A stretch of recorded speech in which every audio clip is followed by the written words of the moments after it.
Get going. So, Joe Ostaszewski. You said it right. Yay! Yeah. Good Irish name. Yeah. Joe was on season 14 of The Biggest Loser in 2013. Yeah.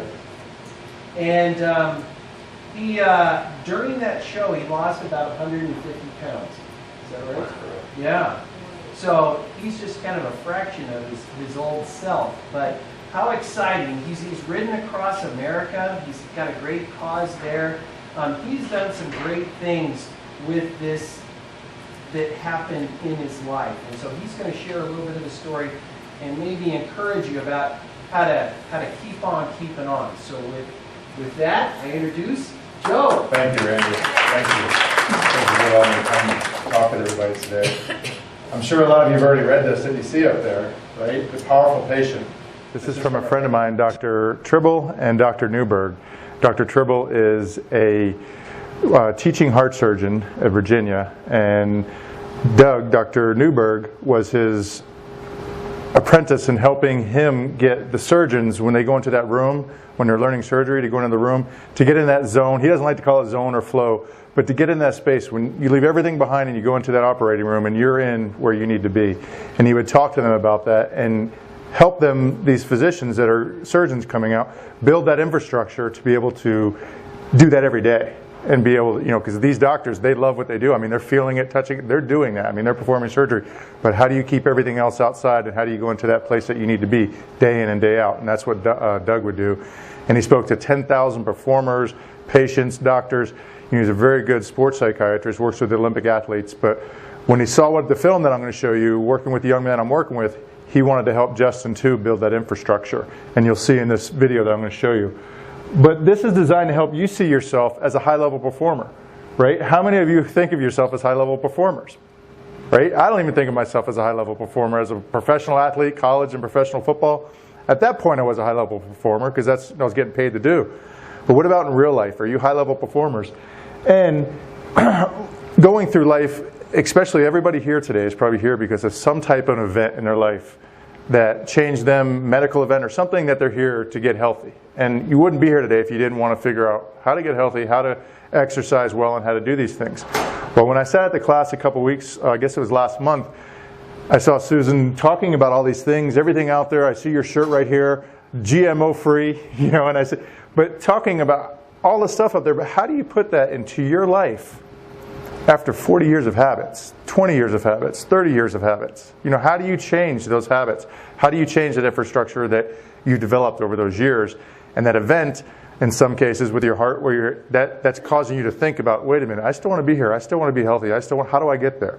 So I want to show you a quick little video to show you what I'm doing that makes me feel good, what I do that makes me feel good, and what I'm doing to help others be able to find that with themselves and build that infrastructure. So I'm going to play this little video, and I'm going to give you a background of what I'm talking about here.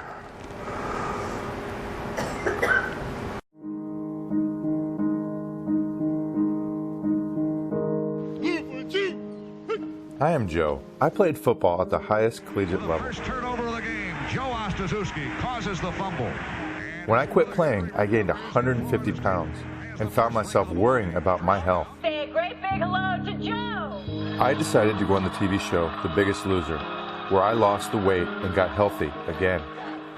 That experience motivated me to share my story with kids all across America. I got on my bike, and starting up in DC, I rode right through Middle America. I stopped at schools along the way to share my story with kids, to inspire them to take care of their health.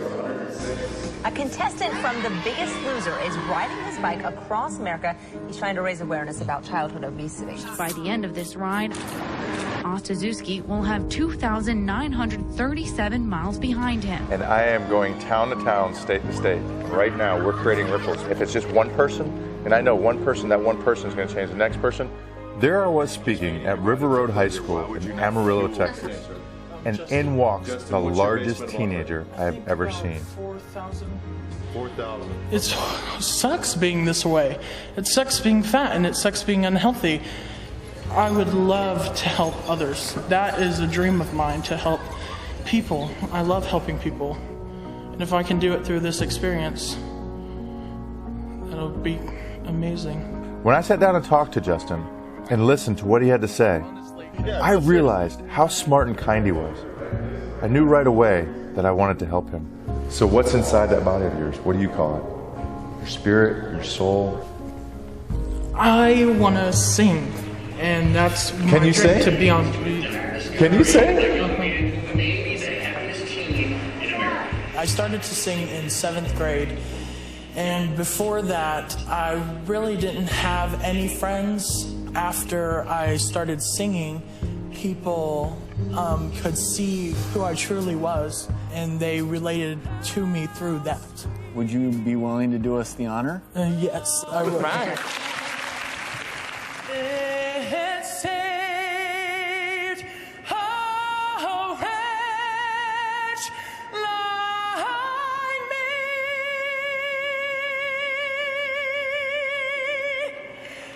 Justin's courage to share his story is why we created Saving Justin. It's really about saving us from one of the most curable destructive diseases our future has ever faced, childhood obesity. When I sing, it takes me to a place of peace and pure joy, like I'm flying. It feels like anything is possible.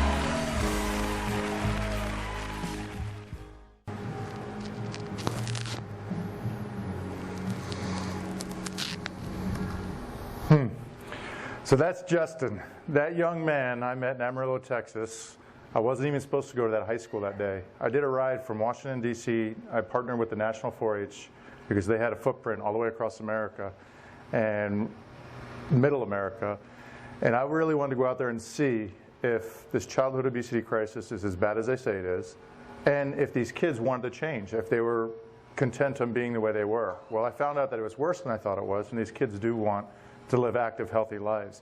We had a big bus that was wrapped with this beautiful rug you saw in there, and the kids would come out after I spoke to them and talked to them, and they'd sign the bus, taking the healthy pledge, just giving it. But you know, there's really no infrastructure built in for them, right? Because they go back to what they know and what they're taught and how they're.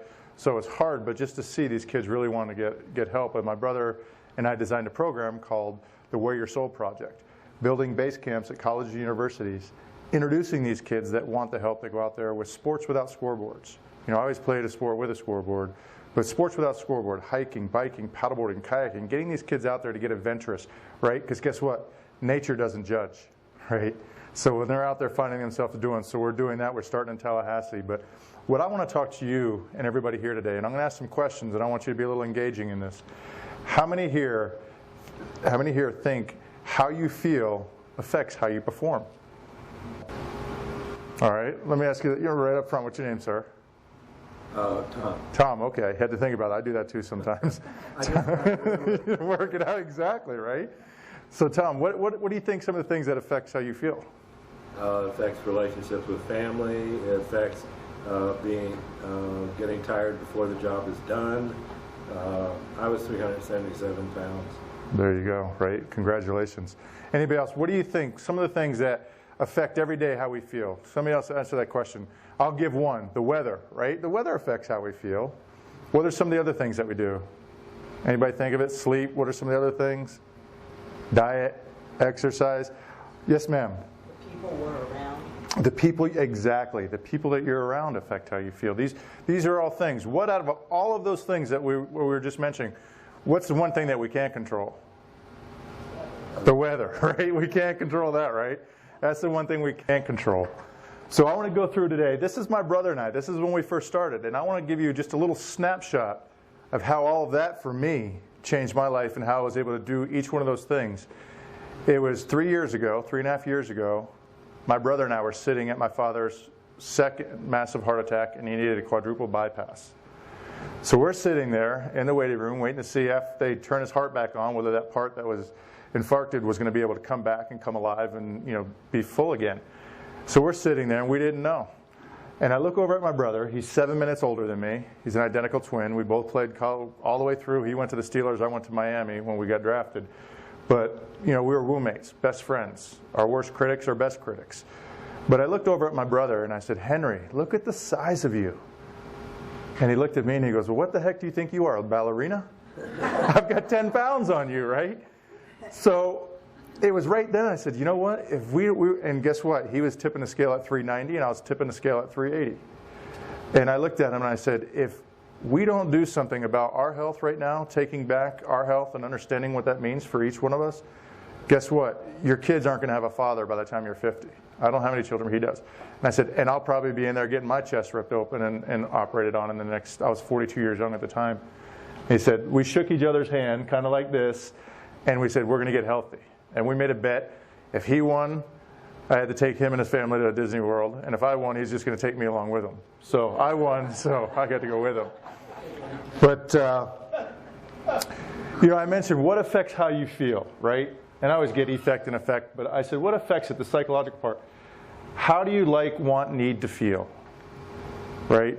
Dr. Tribble defines power as using energy towards what matters. You know, using energy towards what matters. And how many of you this morning, and I'm going to ask this question, how many of you this morning, and raise your hand or don't, woke up and said, this is how I want to feel today? Okay, you did? Perfect. And you did? You did? Perfect. How many of you said, this is what I have to do today? This is what I have to get done. This is what I have to do today, right? Me. Well, I'm learning that what I do, what makes you feel good.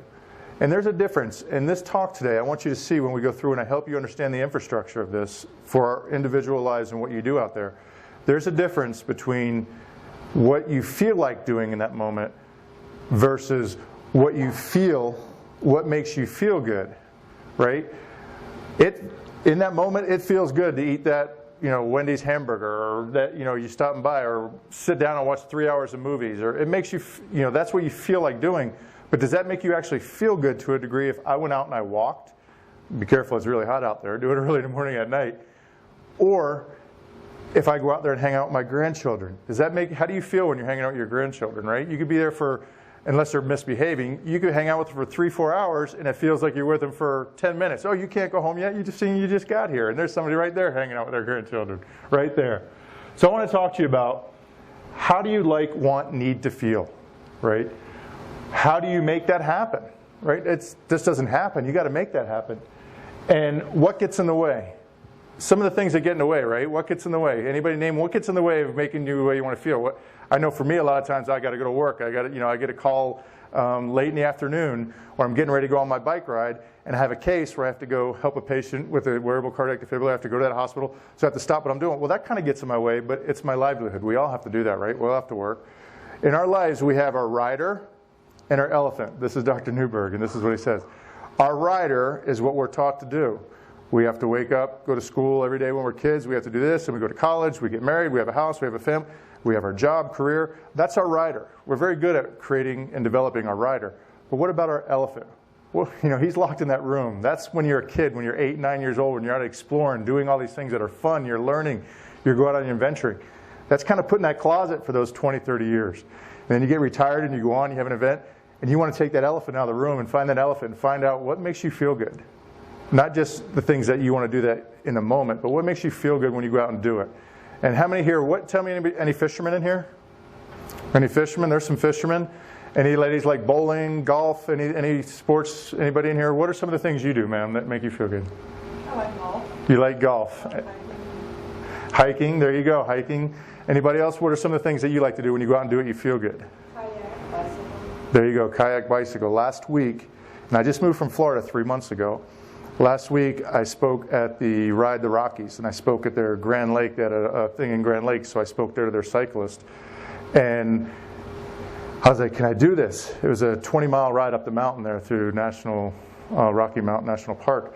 I got up 4:30 in the morning. I was on my bike at 5 right outside the park there, or outside in Grand Lake. And I'm like, can I do this? Can I do this? And it's kind of psychological, but it's not, because the oxygen's different at 9, 10,000, 12,000 feet than it is at sea level. And I got out there, and I had one little headphone in with my music going just to get myself calmed down. And I rode 20 miles up that mountain. By the way, it was 32 degrees that morning. My hands were numb. I wasn't ready for it to be freezing. Got up there and came back down, and everybody's like, you're going the wrong way, because I had to be back at work in Denver. I got to Denver. It was in the 90s, 32 that morning to 90 degrees. This is last Thursday. But I did it, and I felt once I was in there, and it's called easy speed. You know, when you're kayak and you're going, you become part of that water. You become part of those paddles. I fly fish. It was the most frustrating thing for me in the world, fly fishing, learning it, because I didn't feel it. And I'm going to show you in the next slides what that really means. But when I was riding down that hill, I got to see the beauty and everything around me, because I was in that easy speed, that zone, that all the fear was gone. I was breathing and I was okay. I saw elk feeding. I saw moose. I saw you name it. It was just so beautiful. And I got to be in that moment on my bike doing what makes me feel good. And when I'm done, I'm energized. I have that energy. But how do we get that back? How do we get some of you people in here in the room today have just been through a traumatic experience, or you have to worry about your blood pressure, you have to worry about this, you have to worry about that. So you do have to talk to your doctor on what level of exercise and activities you can do. But you have to go back to finding what is reasonable that allows you to do those things. And how do you keep doing what makes you feel good, right? How do you keep doing that? You know, you got to feel it, you got to trust it. And I'll go to the next slide. Please feel like doing versus doing what actually makes you feel good. Oh, here we go. How do you find it? That's one of the things. In order for you to find that, and these are the things that I'm realizing in the infrastructure that I built for myself, and this is studying with Dr. Tribble and The Biggest Loser, but going back, and I get ahead sometimes, but going back to that Biggest Loser, the story was set up where we were at my father's cabbage and my brother and I got sidetracked. But my father made it through very well through his surgery, and my brother and I made our bet. We get home. About 2 weeks later, my brother calls me and said, hey, listen, I've had an irregular EKG. The doctor wants me to go in and get a cath. And I've been in the medical field for 2 years. I said, what do you need? You don't need a cath. I mean, that's pretty invasive. Everybody here have a cath. You know what they got to do with your arm or your leg. And he said, yeah, but with Dad's history and family history, my weight, my size, they're really concerned. They just want to rule everything out. And I thought for a second, I said, wait a minute, that's a great idea. Go get it done, and then I'll know where I am, right? 7 minutes older, I know exact same eating habits, same weight, just about, same DNA. And the last thing he said before he hung up, the next morning he was going, and I was in Gainesville, Florida, working at the time, going home back to my little farm outside of Gainesville. And he said, you know, I could die from this. I said, you're not going to die from this. They do millions of those a day. You're not going to die. It's just a procedure. You know, don't even put those thoughts out there. He said, well, they made me sign something that said I could die from this. So I said, yeah, I get it. As I'm driving down the road, and I have to back up because he called me that week to tell me about this. And then a couple of weeks went by, and he said, hey, I got a great idea for you and me. I said, what is that? And he said, I want to get on The Biggest Loser. I said, what's The Biggest Loser? He said, look it up. I looked it up. The first thing that I saw was this man standing on stage, 380 pounds, pretty much what I was, without a shirt on and a pair of shorts on a scale. And I looked and I said, wait a minute, that guy has no shirt on. He's 380 pounds. He's standing on a scale in front of America. My brother thinks I'm going to do that? What, is he crazy? So I called him back. I said, there's no way I'm going to do that. I said, there's no way I'm going to do that. And he said, you know what? Take your ego out of this. Stop edging God out. This is bigger than you and me. This will help with our foundation, getting healthy, doing what we want to do. And I said, Henry, again, God doesn't want to see me on that stage with my shirt off at 380 pounds. So he started laughing. He said, I get you, I know. So fast forward to those 2 weeks where we just were, driving home with that rainbow. And I'm sitting there looking, and after he told me he could die from this, and there's this perfect circle rainbow, half circle rainbow. And this, all of a sudden, this other perfect circle rainbow behind it. It's a double rainbow. How many have seen a double rainbow? They're beautiful. And it's this beautiful double rainbow. And as I'm driving, big pastures out where I was, and one of the rainbow just completely disappears. Literally, in front of my eyes, just vanishes. I was like, was that you know, and I kind of got choked up thinking that's the first time I thought that, you know, what it would be like without my brother. I got home, I fed my horse, I fed my dog, and called my brother. And I said, Henry, we're doing this. He said, we're doing what? I said, we're getting on The Biggest Loser. He goes, you dummy, we got a week to get our stuff in and we'll never make it. I said, don't worry about it. I'll put the video. We had to do a video, make it, and get everything and put it in and submit it. Over 300,000 people submit stuff, and they liked our story. And I did it on the show, 6 months, and Henry did it at home, raising 2 kids by himself, lost 130, I lost 150. I was more proud of him than I was myself because I know how hard it is. But what do you think the number one question that people ask me about The Biggest Loser is? Anybody have an idea? When you're on there, you see those people just dropping and doing this. What do you think one of the questions people ask me is? Anybody have an idea? Why don't you die? Well, that's a good. I've had that. How didn't you not die? And the other one, Well, the one question everybody asks is, how hard was it? How hard is The Biggest Loser? And is Jillian Michaels really that mean? Well, yes, she is. But how hard is that show? And I said, you know, for the first 6 weeks, when my body thought I was trying to kill it, literally, I mean, I'd wake up, I couldn't even walk in the morning, I was so sore. I ripped the railing off the stairs going down, putting all my weight on it. You know, one of those old school railings, as we were staying out in Calabasas, California. And when I got past those first 6 weeks, then my body realized I was trying to help it. And guess what? People said, I said, The Biggest Loser is one of the easiest things I've ever done. Right? You've heard all this controversy in the last few weeks or month about it. The Biggest Loser was the easiest thing ever done. Guess what? I woke up in the morning, I got mic'd, and my day was laid out for me. My workouts, my schedule, my food, my meals. We had nutritionists, we had strength coaches. Everything was laid out. So for 6 months, I'd wake up and this was my day. How many here have their days 6 months planned out where you're doing everything every day, your meals, your this? Nobody.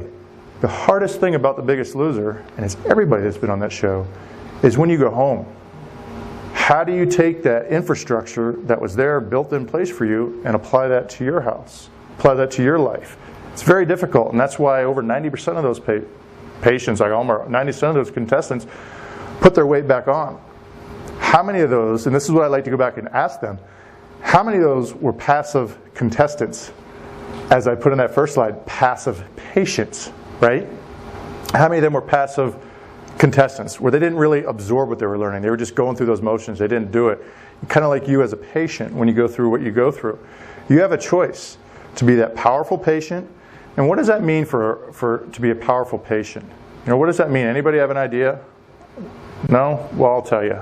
A powerful patient means taking that medical team, those nurses, those doctors, everybody in there, and making them a part of your infrastructure, connecting with them, right? They have busy days, but you still are those patients in that time you're there. Connect with them. One of the most important things, Dr. Carrioth, who teaches at Florida State, and she worked with Kubler-Ross, her class was Death and Dying at Florida State, one of the famous, she said, a patient is not going to let you care for them unless you know that you care about them. So most patients, until you, like, how many here have favorite nurses? Where you know when you walk in that room, they light up your day, right? And you know that they actually do care about you. Even though they see 100 patients a day, they know that when they're in that room, they care about you and your health and your well-being. I mean, and nurses get that.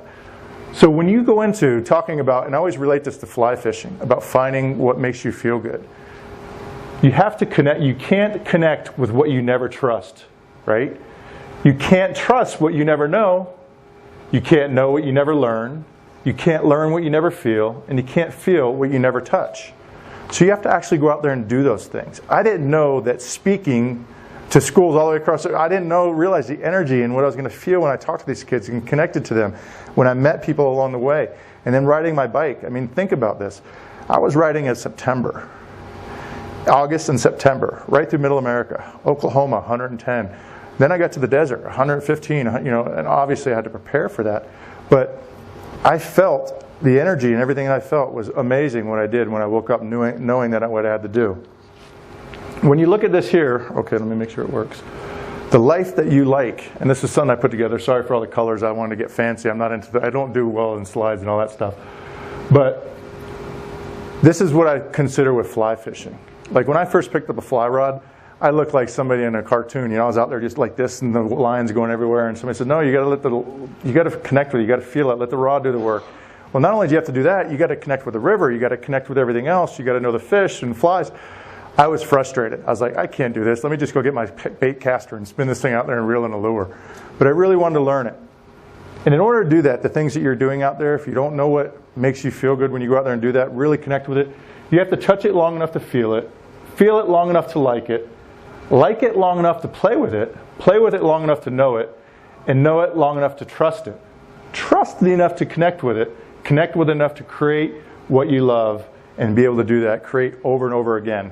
So for me, I have so many things because I've been out of experience. One of the reasons I moved to Colorado, I love to hike, I love to snowboard, I don't rock climb much because I'm a little bit too heavy for that, and I don't like, you know, it's a little scary. I'm afraid of heights, believe it or not. But these are the things that when you go out there and really connect, because you're getting taught, when you go to your doctor and you go out here, you're getting your prescriptions, you're getting this, your whole life is changing, and then you're like, wait a minute, I want to feel good. How do you connect that back to doing that as opposed to doing what you've always done? if you learn how to do these things when you're doing something, that actually, how many of you ever skipped a rock across water? Right? I mean, that's the simplest way to feel something. You get that rock in your hand, you skip that rock across the water, and you're trying to see how many times you can get that rock to skip. You do that, you feel it, you touch it, and then and just watching that rock skip, right? It makes you feel good saying how many times. That's as simple as sometimes it is. But we get lost up in our everyday lives and doing what we're doing, fast track, you know, doctor's appointment here, doctor's appointment there, doctor's appointment, and we really lose track of what really makes us feel good and what we want to do, especially in some of our latter parts of our life. You know, I'm kind of, I'd say almost halfway. I abused my body with football so long, I don't know how long I'll take. But the average age expectancy for an offense or defensive lineman in the NFL, does anybody have an idea what that is? The average life expectancy, you know, 3 years for, yeah, but the NFL stands for not for long for those that are in it. But the average life expectancy for an offense or defensive lineman in the NFL is 55 years young, right? That's scary. I'm 47 right now, and I look at that. I guarantee you this, if I didn't change the way I was living my life at 380 pounds, that 55 was almost a guaranteed. You know, I was already pre-diabetic. I was already hypertension, sleep apnea. I mean, you name it, I had everything. So that was a wake-up call for me to be able to go out and say, okay, I can't go play football anymore. What are some of the things that I like to do? I love hiking. I hiked right here in Boulder. Just beautiful, right there.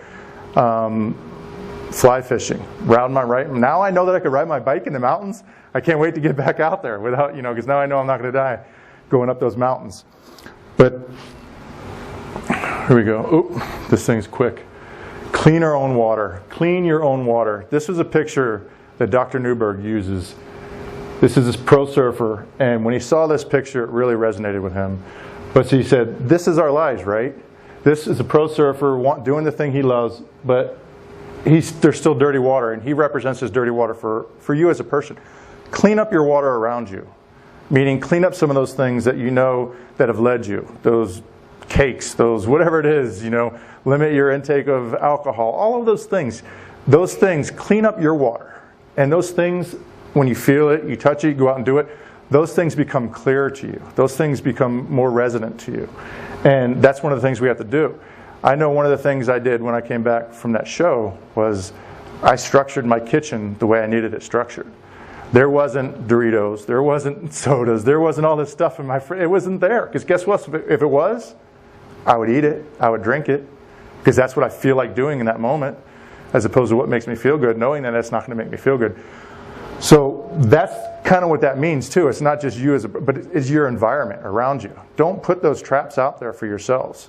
You could sit here and have the healthiest kitchen you want and then drive by, you know, that donut shop and go get a couple donuts and ruin that. Exercise, diet, sleep, all of that is so important to you. But it's a matter of being able to, why do you want to do that? You want to do it so you can go out there, enjoy your grandchildren, enjoy your friends, enjoy that bridge group, enjoy that, you want to be able to do that. And these are the things. What I want to ask you now is some of the questions and some of the things, some of the challenges that you face, because you're no different than anybody else in the challenge that you're facing.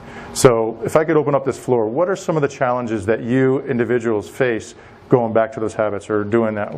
Yes, sir? There are no restaurants that have food that I can eat healthily. The one thing is I can't go to a restaurant without eating healthy. I used to think that same thing. I really did. I thought that same thing. And you can go just about any restaurant in this country and eat healthy. Even if you go to McDonald's, you can get a salad. I mean, it's not the best salad, it's not fresh, but you can get a salad there. But if you go to these restaurants, you would be surprised. They might think you're a little bit picky, but you could be surprised how you order. If you order your chicken, no oil. If you order this, you order that. You could tell them what you want on your food. They'll cook it for you. My steamed broccoli. Don't be afraid to ask when you go to these restaurants. I'm not, but I haven't been very successful. What are some of the other challenges? That is a great challenge. What are some of the other challenges? Yes, ma'am. Going to a friend's, when you go to a friend's and they've made a special effort to prepare a meal for you, which they think is great, and you shouldn't be eating it.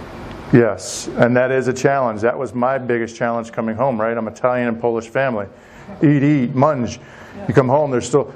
that was one of the things, my challenge is when I go home, when I go to my parents' place, she'd make this beautiful big pot of spaghetti, meatballs, and I'm like, Mom, I can't eat all that she goes, oh, it's not going to hurt you once. I'm like, you love I said, yes, I do. So what would I do? I'd get a little bit of pasta, and I'd eat 2 sausage. I would limit my intake as opposed to a big pile of pasta and all that. So yes, you can. Without offending your friends, it's a great thing because we all run into that. They cook this great meal.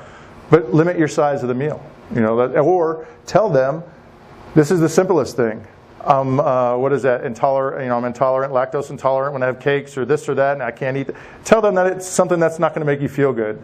If it's something, but if you can eat a smaller portion of it, it's delicious, and but I really I can't eat that much. Anything? That's a great one. Any other things that you run into? Yes, sir. Well, when I was 60, I used to work out every day. At work. And turns out I just thought it was old age, and when I was 62, I had a total bypass. I said, did you get all the all of them? And he says, we bypassed everything.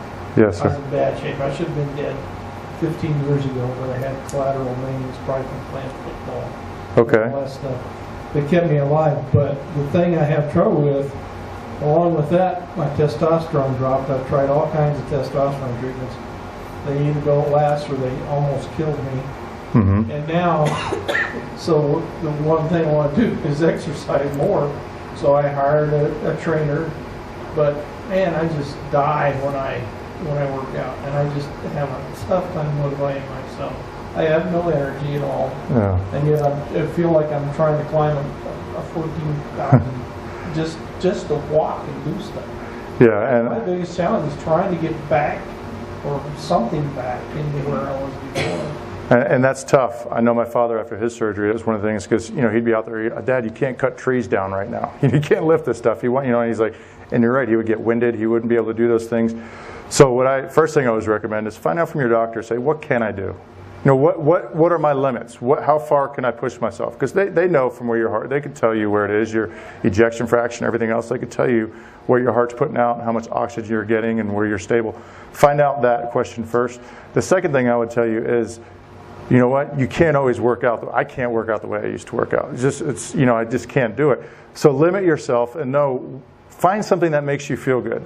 Whether it's hiking, you got to keep looking. You got to keep trying things. And I hear you on that. But made me feel good long term, but yeah, and that's tough. That's a tough one. That's a tough one to deal with. We used to have tough workouts. Well, just know this, right? That's just the older you get, you're not able to work out like that. It's part of a transition of our bodies where we go. You can't do it. It doesn't seem like you ever get better. Yeah. Well, I understand what you're saying, but to be a powerful patient, you have to find out things, be reasonable within your goals, be reasonable within what you're trying to challenge yourself to do, to where those things make you feel good, as opposed to, I can't do this, this makes me feel horrible. Walking along a fly fishing stream and throwing a line in or doing stuff, getting exercise, walking, doing things that you're not really physically really thinking you're exerting yourself, but it's making you feel good. Because sometimes our bodies limit us to what we can do. I was very limited at 380 pounds to what I could do, so I know how that feels. Could I add something? Yes, sir. People in fitness centers, that run fitness centers that are fit, don't understand where you are. So you have to be your own advocate. Absolutely. And if they're going to push you too hard, find somebody else. Yeah, and that's true. Let's go, burn. Absolutely. Where you are. Any other questions? Yes, ma'am. I have an example of someone who's on Medicare and has had thyroid problems. You go to the doctor and he looks at the TSH, that's all he looks at. He keeps saying, you're fine. You're not fine. Finally, you go take the bull by the horns, you go into a different doctor, which is hard on Medicare because a lot of people won't take you, and the doctor, they say, send your records, the doctor won't do it. Yes, ma'am. Yeah. So you finally find somebody, I don't think this is long, you finally find somebody, and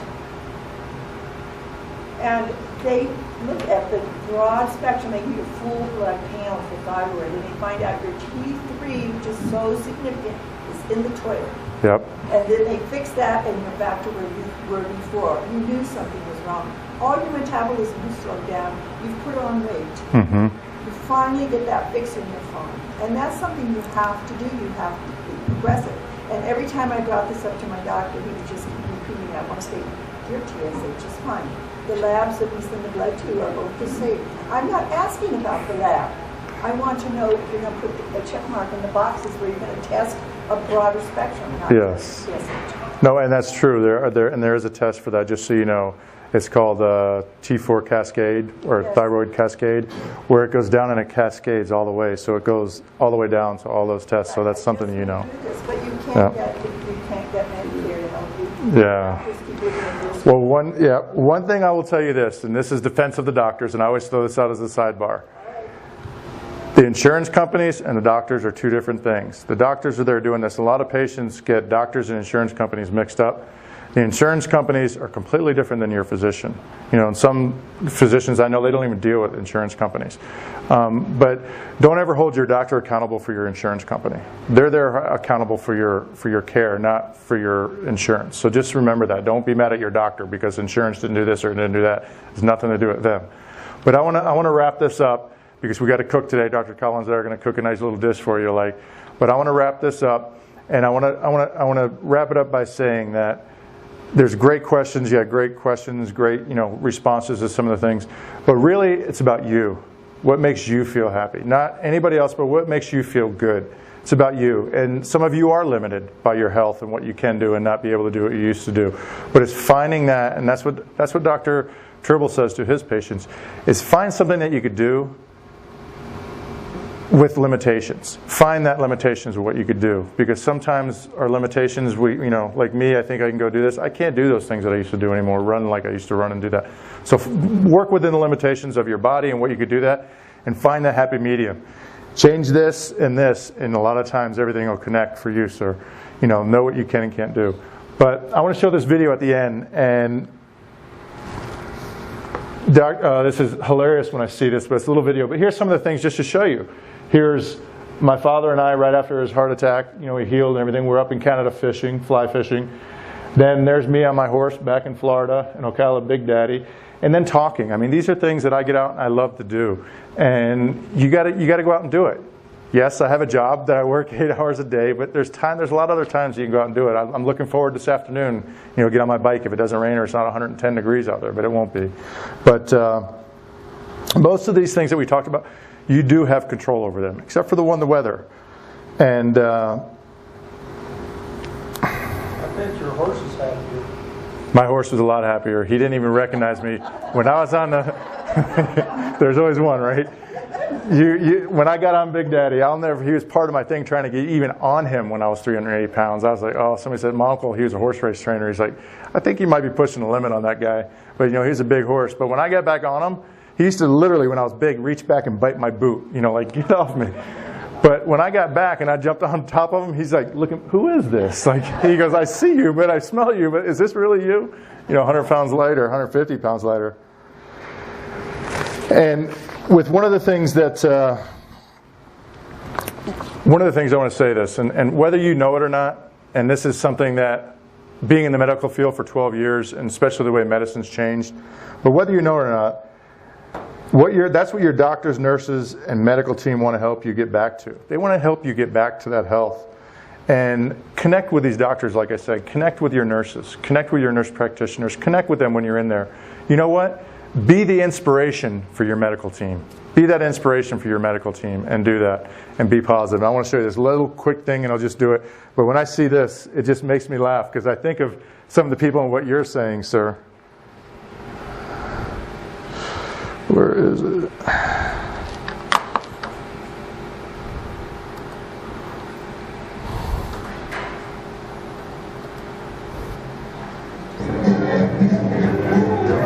I don't know if anybody has seen this.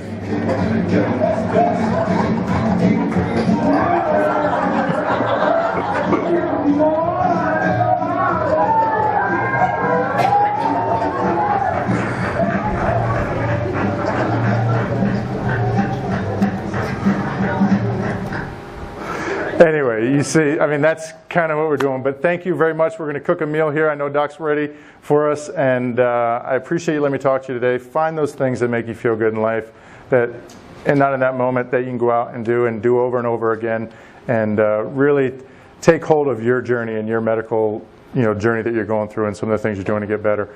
Thank you very much, and let's go back and we'll start cooking. Yes, ma'am.